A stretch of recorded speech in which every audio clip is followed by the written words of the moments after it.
Welcome to our channel. আরেকটা নতুন blog নিয়ে আপনাদের সামনে চলে আসলাম। আসলে এটা আমাদের ড্রিম রাইড, যেমন কেদারনাথটা আমাদের ড্রিম রাইড ছিল, এটা আমাদের একটা ড্রিম রাইড। কারণ আমরা এই সফরটাতে অ্যাকচুয়ালি আমাদের এটা নর্থ ইস্টের সফর। আমরা এই সফরে যাব অরুণাচল প্রদেশ। এবং দেখুন আমরা প্রায় আমরা আমাদের डेस्टिनेशन प्राय हम काछाकाछि चले एसेछि। ये हम लोग अभी जा रहे हैं जागुली के तरफ आके पहुंच चुका हूँ, क्योंकि ये रास्ता जो है ना, ये रास्ता सबसे आसान तरीका है जो नेशनल हाईवे की तरफ कनेक्ट करने के लिए। क्योंकि अभी तक जितना हमको पता है, जो बारासात से लेकर के बड़ो जागुली तक जो जितना नेशनल हाईवे है, वो नेशनल हाईवे अभी तक ठीक नहीं हुआ। मतलब ये सिंगल लेन ही है, लेकिन बड़ो जागुलिया से लेके ये जो नेशनल हाईवे है, नेशनल हाईवे अभी 3-6 लेन का हुआ है। तो इसलिए इस रास्ता को अवॉइड करने के लिए आप लोग ये बड़ो जागुलिया कोल्लानी बाईपास होके ये बड़ो जागुलिया आके ये नेशनल हाईवे पकड़ सकते हैं। देखिए अभी हम लोग बड़ो जागुलिया धरे আমরা ন্যাশনাল হাইওয়েতে উঠে পড়লাম। এখন খুব সুন্দর 3-6 লেনের ন্যাশনাল হাইওয়ে আমরা পেয়ে যাবো। আজকে আকাশটা খুবই রৌদ্রোজ্জ্বল আবহাওয়া। एक्चुअली আমাদের রাত্রিবেলায় বেরোনোর प्रोग्राम था, क्योंकि कल रात को मेरा तबीयत अचानक ख़राब हो गया, इसलिए रात को निकल नहीं पाया। तो इसलिए सुबह नहीं, दोपहर 12:30 बजे हम दोनों निकल पड़ा नॉर्थ बेंगल राइड के लिए।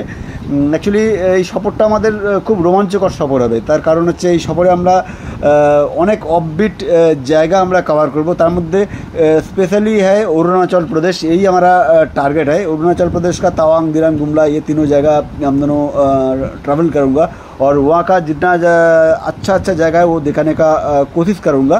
तो पूरा सफ़र में पूरा सफ़र आप हमारे साथ ये ब्लॉग में देखते रहिए, तो आप सबको पता चलेगा जो आप कैसे जा सकते हैं। और वहाँ बहुत सारा नियम कानून है, वो नियम कानून जो है वो कैसे आप उसको ओवरकम करके अरुणाचल घुस सकते हैं, वो सारा डिटेल्स हम आपको ये ब्लॉग के जरिए बता दूंगा, कोई दिक्कत नहीं होगा। तो फिलहाल चलिए, आज का जर्नी तो हमारा सिलीगुड़ी में शेष होगा। तो देखिए अभी एक डिस्प्ले बोर्ड चला गया, ज़रा पॉज करके एक बार देख लीजिएगा जो जगह का क्या नाम है। तो अभी देखिए स्काई मोटा मोटी क्लियर है, गर्मी भी बहुत ज़्यादा है। एक्चुअली इस समय गर्म बहुत ज़्यादा गिरा है, तो उपाय नहीं था, एक्चुअली निकलना ही था। ये देखा आसमान इसलिए देखा रहा हूँ, जो कत सुंदर मेघ आकाशे जमे रयेछे देखुन, एकदम क्लियर स्काई। एर जन्य कि हयेछे सूर्येर तेजटा एकदम डायरेक्ट एसे पिच रास्ताয় পড়ছে, তো যার জন্য রাস্তা থেকেও একটা গরম উঠে আসছে। এই গরমটার জন্যই খুব সমস্যা হচ্ছে, কিন্তু কোনো উপায় নেই। আমরা দেখলাম যে একটা দিক দিয়ে আমাদের সুবিধা হয়েছে, আমরা যদি 12:30টার সময়, দুপুর 12:30টার সময় বেরোলাম, তা আমরা যদি রাত 11টা বা 10:30 বাজে 10 ঘন্টা বা 12 ঘন্টার মধ্যে পৌঁছে যেতে পারি আমরা শিলিগুড়িতে, তাহলে আমরা রাতটা ওখানে রেস্ট করে নিতে পারবো, করলে আমরা পরের দিন আবার বেরিয়ে যেতে পারবো। তা বলতে বলতে দেখুন আমরা কৃষ্ণনগর প্রায় পৌঁছেই গেছি। কৃষ্ণনগরটাকে আমরা ওভারটেক করলাম এইমাত্র। এই দেখুন কৃষ্ণনগরের ইয়েতে যে জলঙ্গি নদীর ওপর যে সেতুটা, এই দেখুন আমরা এখন ওই সেতুটা এখন পার করছি। এখন तो चारदिक दिए बाईपास हो गए, बाईपास हो जाওয়ার জন্য রাস্তাগুলো এখন तो बहुत ही खूबसूरत हो गया। ये देखिए नीचे से जो नदी रिवर जा रहा है, इसके जलंगी रिवर बोलता है। जलंगी रिवर के पास जो ब्रिज देख रहा है वो रेल ब्रिज है, और ये सड़क ब्रिज है। सड़क ब्रिज से हम जा रहे हैं। यहाँ भी एक डिस्प्ले बोर्ड चला गया, एक बार देख लीजिएगा डिस्प्ले बोर्ड में कौन एरिया का क्या डिस्टेंस लिख के रखा है। तो ये देखिए अभी हम दोनों आ चुका है, इस जगह को बोलता है हांसाडांगार बिल। ये हांसाडांगार बिलटा হচ্ছে বিখ্যাত। শীতকালে প্রচুর লোক অনেক দূর দূর থেকে এখানে আসেন পিকনিক করার জন্য। এই জায়গাটা শীতকালে পিকনিক করার জন্য খুবই আদর্শ জায়গা। এবং সবথেকে বড় বৈশিষ্ট্য হচ্ছে এই দেখুন, এই যে সেই হাঁসাডাঙ্গা বিলের পাশে যে শিব মন্দিরটা, সেই শিব মন্দিরটা দূর থেকে দেখা যাচ্ছে, একটু জুম করে দেখে নেবেন আপনারা। এবং শীতকালে পিকনিক করার জন্য খুব আদর্শ জায়গা আছে। এই দেখুন এইটা হচ্ছে, আমরা যেহেতু দুর্গাপুজোর সময় আছি, দুর্গাপুজোর প্যান্ডেলটা হয়ে রয়েছে, তাই এই শীতকালে পিকনিক করার জন্য হাঁসাডাঙ্গার বিল হচ্ছে খুব আদর্শ জায়গা। এই দেখুন বলতে বলতে আমরা মায়াপুরের কাছাকাছি পৌঁছে গেছি। এই দেখুন এই রাস্তাটা থেকে বাঁ দিকে, এখান থেকে দেখুন ন্যাশনাল হাইওয়ে থেকে বাঁ দিকে একটা রাস্তা নেমে গেল। এই যে দেখুন এই বাঁ দিকে যে রাস্তাটা ঢুকে যাচ্ছে, এই যে একটু যেন স্লো করে দেখলাম, এই বাঁ দিকে যে রাস্তাটা ঢুকে গেল, এই রাস্তাটা সিধা চলে গেল মায়াপুর। অতএব আপনারা যদি হাঁসাডাঙ্গার বিলের এখানে যদি শীতকালে পিকনিক করতে আসেন, তাহলে সাথে সাথে আপনারা এই মায়াপুরটাও দর্শন করে দিতে পারবেন। সত্যি আজকে খুব গরম, আকাশটা তো একদম ক্লিয়ার। इसलिए बहुत धूप आ रहा है, गर्मी भी बहुत लग रहा है। लेकिन एक सुविधा हम दोनों को मिलेगा क्योंकि हम लोग नॉर्थ की तरफ जा रहा हूँ, इसलिए वहाँ तो सूरज बहुत ज़्यादा बहुत पहले ही ढल जाता है, इसलिए ज़्यादा देर तक गर्मी हम दोनों को सहन नहीं पड़ेगा। इसलिए एक सुविधा भी है, इसलिए हम दोनों कोशिश कर रहे हैं कि जितना जल्दी हो सके ये जगह हम निकल जाए। तो ये देखिए दूर में और एक डिस्टेंस बोर्ड आ रहा है, एक डिस्टेंस बोर्ड को एक बार देख लीजिए पॉज करके, जो कौन सा एरिया का क्या डिस्टेंस है। तो চলুন আমাদের সাথে দেখতে থাকুন, কারণ এখন অ্যাকচুয়ালি জাস্ট কিছুদিন আগেই তো বর্ষাকালটা গেছে।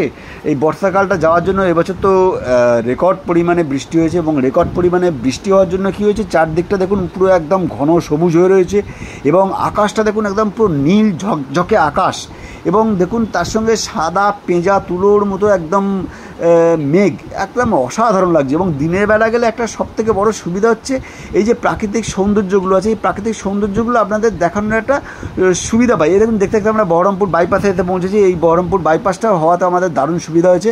এই বহরমপুর বাইপাসটা দিয়ে আমরা এখন সোজা বেরিয়ে চলে যাব। আগে যখন বহরমপুর বাইপাসটা ছিল না তখন বহরমপুর টাউনটা পার করতেই আমাদের প্রচুর সময় বেরিয়ে যেত। এবং দেখুন এই বহরমপুর বাইপাসটা टाउनर बगल में देखिए ये कितना अच्छा तरीका से सजाया है। देखिए ये, और आसमान देखिए कितना क्लियर स्काई है, देखिए ब्लू स्काई है।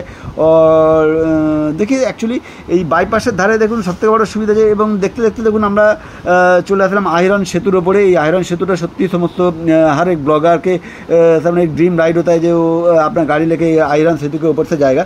इसलिए हम दोनों का भी ये टारगेट था जो आयरन सेतु का एक वीडियो कम से कम हम लोग दिन के रोशनी में बनाए, इसलिए इस बार हमारा ये सक्सेस हुआ।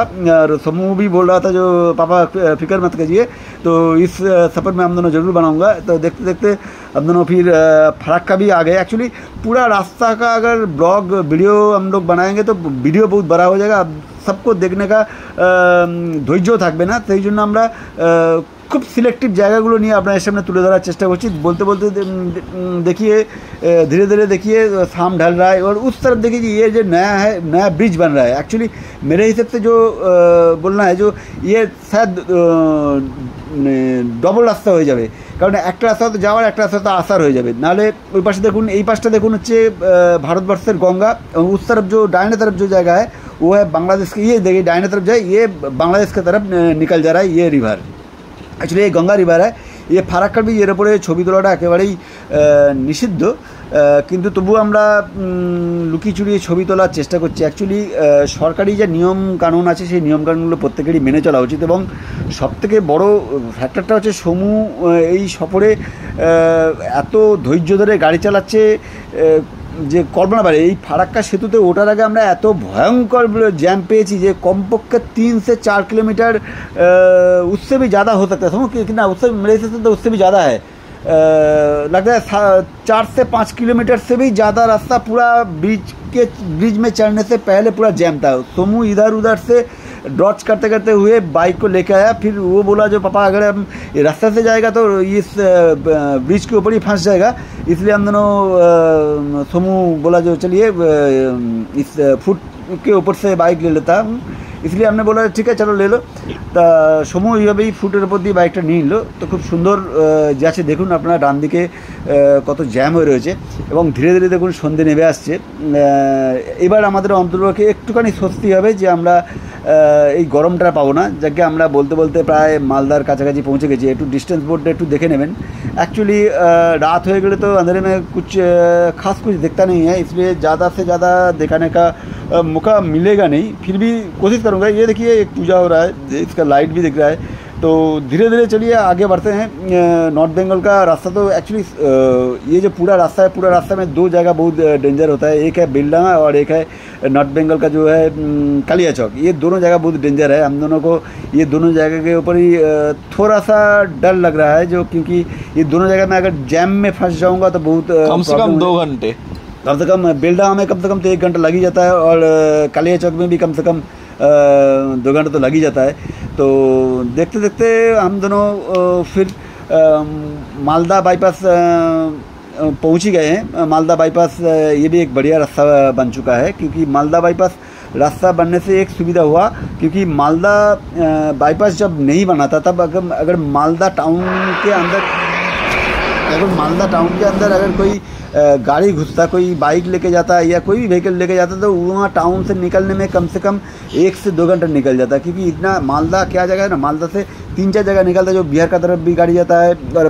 बांग्लादेश की तरफ भी गाड़ी जाता है, इसलिए थोड़ा व्हीकल का जैम रहता है। तो उस जैम को निकलने के लिए शायद ये बाईपास रोड बना दिया। तो इस बाईपास का खूबसूरत नज़ारा अगर दिन में अगर हम सफ़र करते तो आप सबको बहुत अच्छा देखने का मौका मिलता है। तो खैर चलिए, नॉर्थ बंगाल सफ़र में हमारा पहले भी कर चुका हूँ, वहाँ आपको दिन में जाने का दिन में बाईपास कैसे लगता है वो आप शायद देखी होंगे। তো চলুন দেখতে থাকুন আমাদের সাথে। তো আমরা আস্তে আস্তে ধীরে ধীরে এগিয়ে চলেছি, মালদা থেকে আমরা শিলিগুড়ির দিকে এগিয়ে চলেছি। এখন এখান থেকে আমরা যাব হচ্ছে কালিয়াচকের দিকে যাব।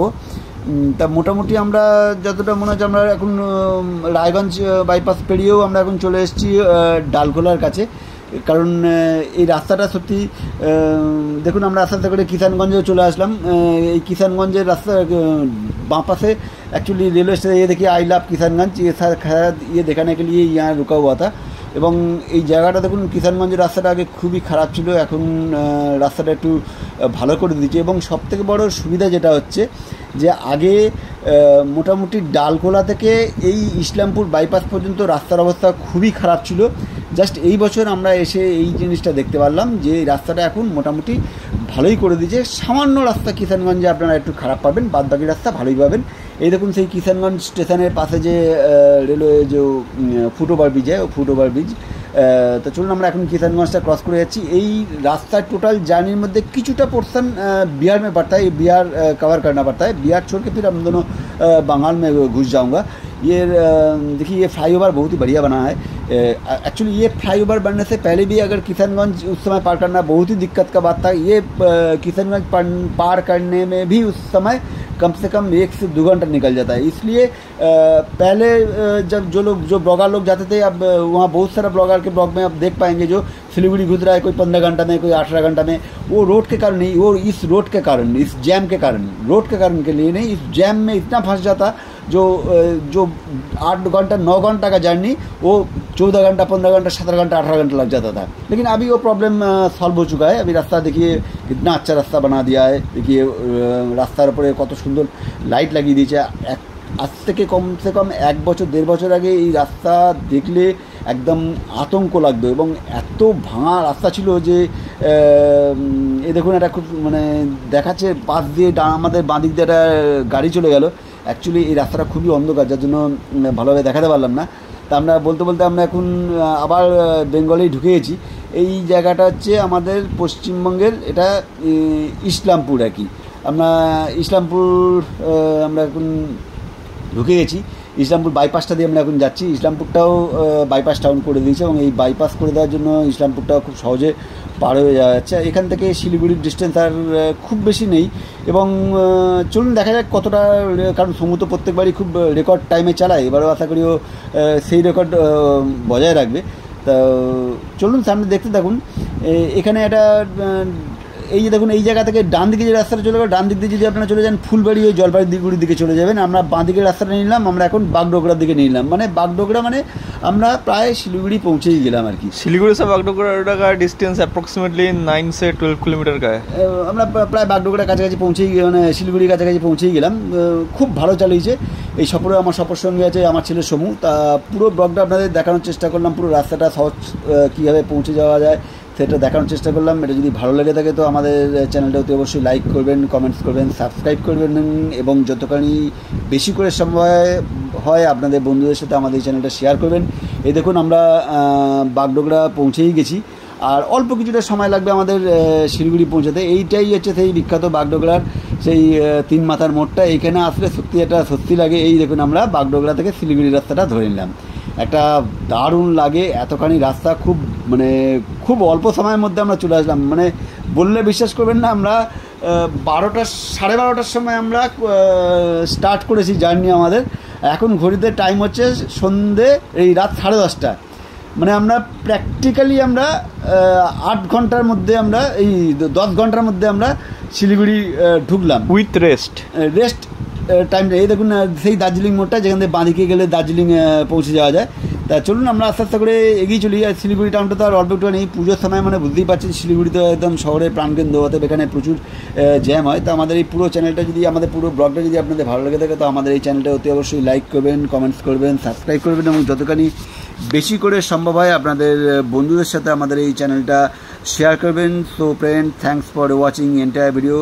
So tata, by.